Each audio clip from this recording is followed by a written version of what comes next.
Hi అండి, summer start అయిపోయింది కదా. సో అందరూ ఆవకాయలు మడియలు పెట్టుకుంటున్నారా లేదా?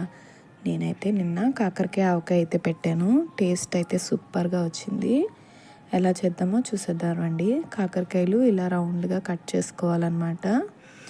మరీ లావుగా కాదు, మరీ సన్నంగా కాదు. కట్ చేసుకున్నాక హాట్ వాటర్లో చింతపండు నానబెట్టుకొని ఉంచుకోవాలి. ఈలోపు ప్యాన్లో ఆయిల్ హీట్ చేసుకొని కట్ చేసుకున్న కాకరకాయలు మెత్తపడేంత వరకు ఫ్రై చేసుకోవాలన్నమాట. సో ఇలా ఫ్రై చేసుకుంటే సరిపోతుంది. దాని తర్వాత కాకరకాయలు వేయించుకున్న ప్యాన్లోని కొంచెం ఇంగువ, ఎండుమిరపకాయలు, ఆవాలు, జీలకర్ర పోపు అయితే పెట్టుకోవాలి. దాంట్లోనే ఇందాక మనం నానబెట్టుకున్న చింతపండు గుజ్జు ఉంది కదా, సో అది మెత్తగా పేస్ట్ చేసుకొని వేసుకొని ఆయిల్ సపరేట్ అయ్యేంత వరకు ఉడికించుకోవాలి.